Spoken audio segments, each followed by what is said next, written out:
Good afternoon and welcome to your lunch primetime news. I'm Jitendra Gunasena. Let's start with a look at the headlines. 40 persons injured after a bus plunges into a precipice in Lindula. Vehicular movement disrupted as a result of collapsing earth embankments in Hapugahakanda, Ududumbara. Retired judge to investigate into the missing elephant data book.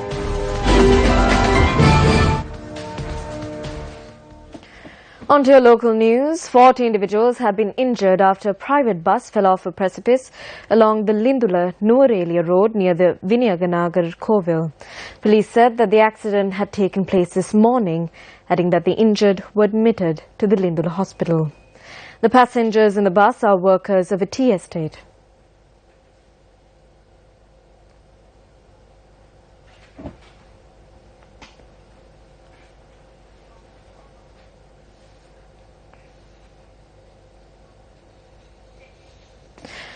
The passengers in the bus are workers of a tea estate. Police said that the group of estate workers had been travelling from the Palavakali town to their place of work when the accident had occurred.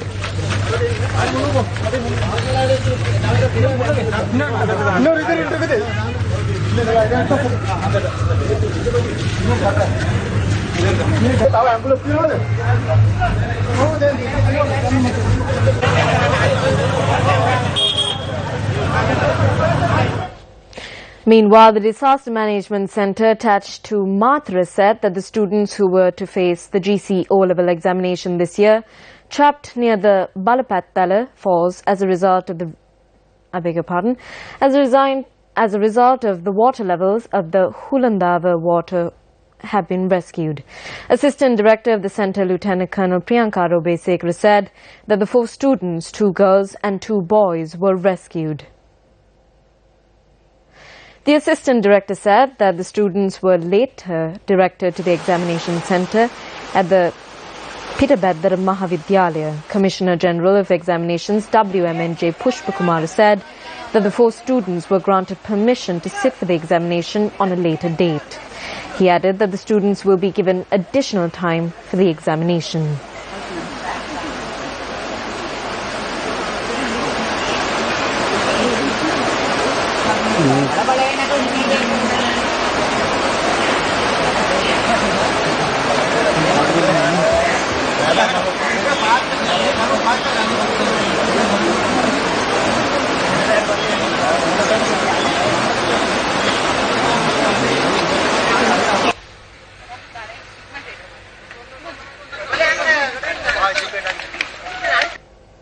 On to more local news. Vehicular movement along Badulla-Colombo main road had been hampered due to an uprooted tree.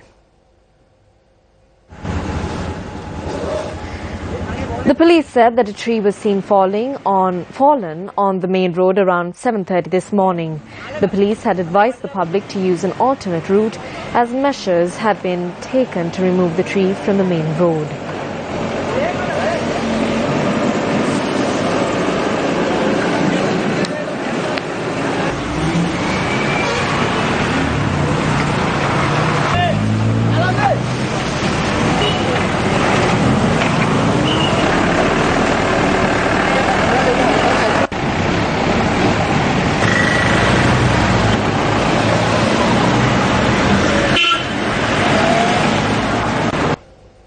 A number of rock falls were reported in the area from Ududumbara to Devahandya.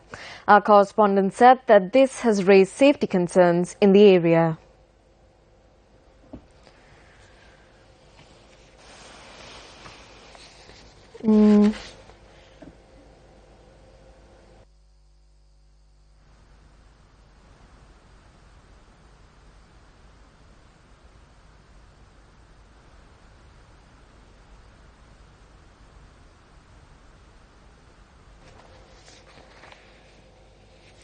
A media briefing to discuss the 2015 United Nations Climate Change Conference took place yesterday. At the media briefing held in Colombo, challenges associated with climate change, recommendations made at the Paris summit, as well as Sri Lanka's future energy plans were discussed. වායුගෝලීය carbon dioxide ප්‍රතිශතය 50%කට ආසන්න ප්‍රමාණයකින් ඉහළ ගිහිල්ලා කියලා. The percentage of carbon dioxide in the atmosphere has increased by nearly 50%. Therefore, we can say that the surface temperature of the Earth has increased by 1 degree Celsius when compared to the pre-industrial revolution era.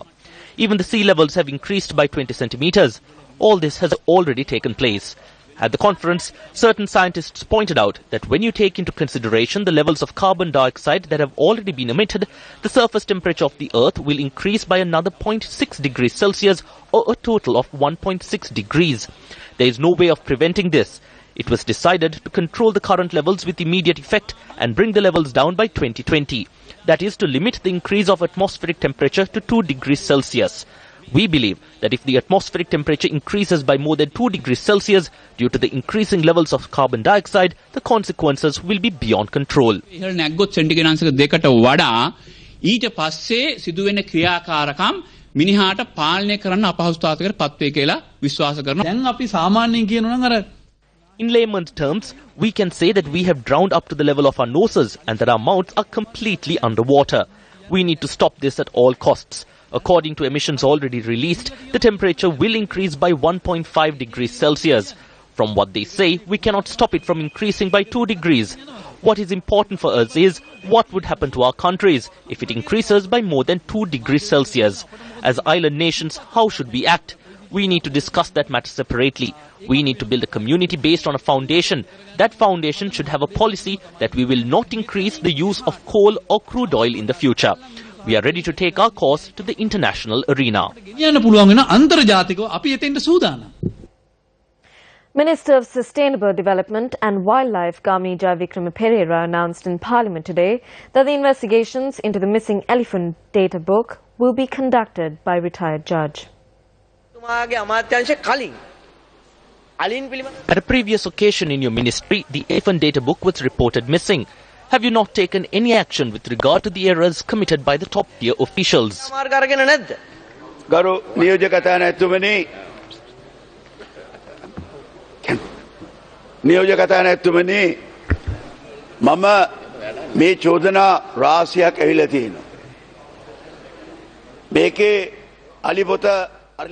Honourable Deputy Speaker, a large number of allegations have been made.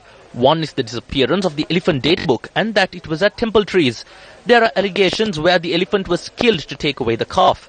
In this backdrop, investigations were carried out and 4 elephants have been located while 22 arrests have also been made. 20 elephants will be moved to a secure location in Udavalave. This process will take another month. Allegations were made against the officials and now the entire Department of Wildlife is inefficient. Therefore, I appointed a one-member committee of retired Supreme Court Justice Gamini Dissanayake to conduct the investigation. He will commence the investigation next week.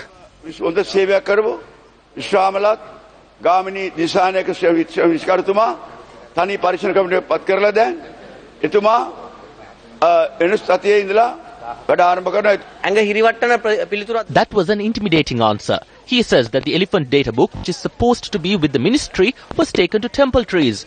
I would like to know whether the data book was given to the politicians or the officials at Temple Trees, and will an investigation be carried out? I do not know whether that is true or false, but there are rumours. The Criminal Investigations Department is investigating this matter, and these have been directed to the judge who will conduct the investigations. The 10th anniversary and prize giving of the Advanced Construction Training Academy, or ACTA, took place in Thalawathagoda yesterday. The event was held under the auspices of the State Minister of Finance, Lakshman Yapa Abewardena.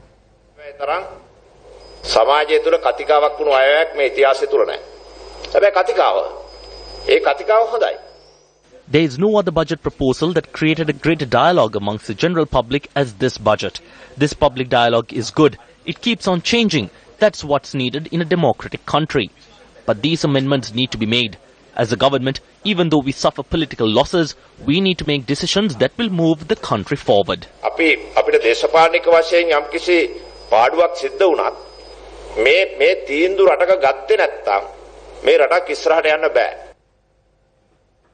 On to more local news. Visiting U.S. Under-Secretary of State for Political Affairs Thomas Shannon delivered his policy statement in Colombo earlier today.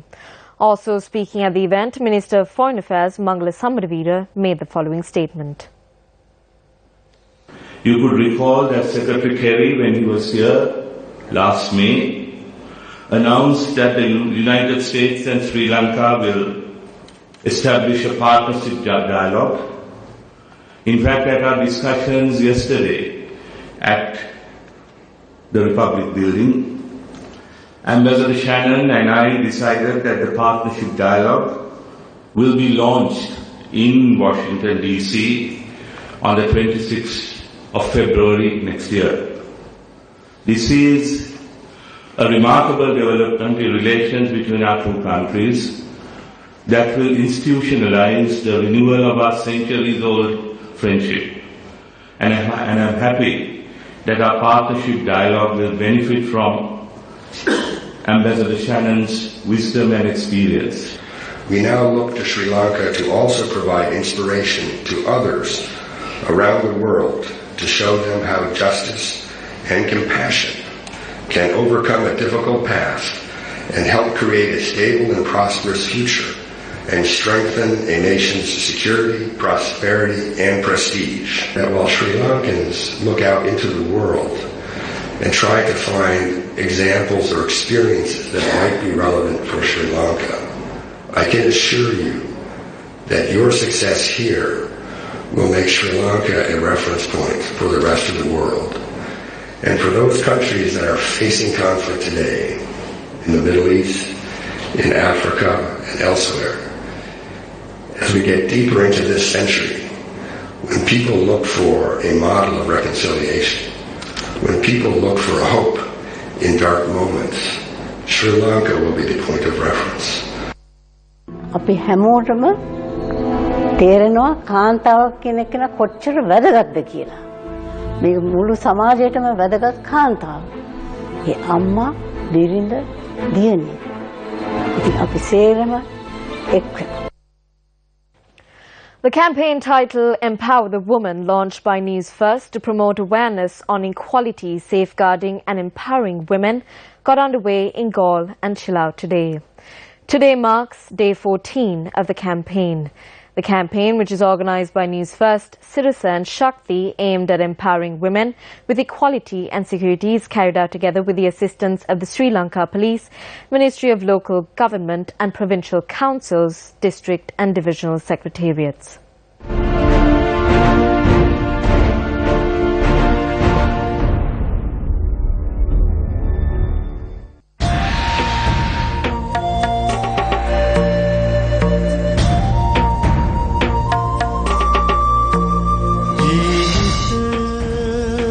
One leg of the awareness program aimed at empowering the women of the country commenced from Galle today. Large crowds gathered in Galle and were educated on the importance of raising their voice for the upliftment of women.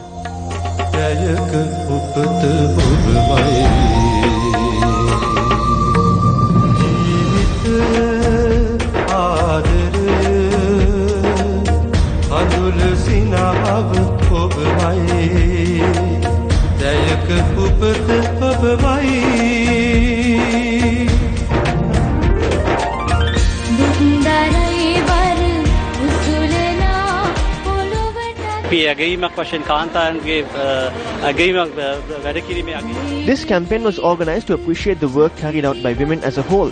Women are a strength to our institution. The Capital Maharaja Organization Limited undertook this initiative for the betterment of all women in the country. සමස්තයක් වශයෙන් ලංකාවේ සිට සියලු කාන්තාවන්ගේ අභිවෘද්ධිය තකා තමයි අපි මේ වගේ පියවරක් රැගෙන තියෙන්නේ. කාන්තාවට කාන්තාවගේ ශක්තියෙන්ම නැගිටින්න පුළුවන්. මොකද අද there are women practically in all sectors of the country. Therefore, a woman can engage in all activities at work and at home by overcoming all obstacles. වැඩ කටයුතු සමග ඒ දේවල් වල නියැලෙන්නට අවස්ථාව උදා කරගන්න පුළුවන්. සමාජය තුළ When you look at the media, there are reports of women being abused. This is the time to show the power of the woman. කාලේ හොඳටම ඇවිදින්න තියෙන්නේ.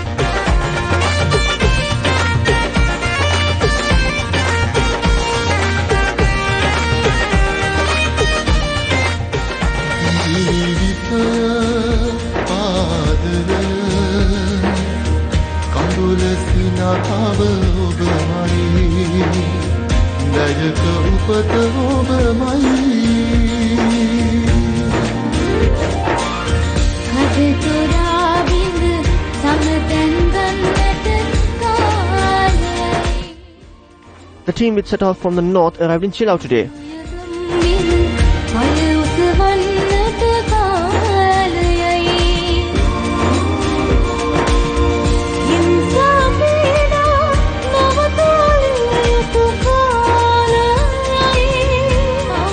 The team, which created awareness among the women by distributing handbills, also gave them the opportunity to express their thoughts and put forward their proposals. Women suffer a lot when they go to the Middle East. I thank you for this initiative. We are indeed grateful for the advice you provide.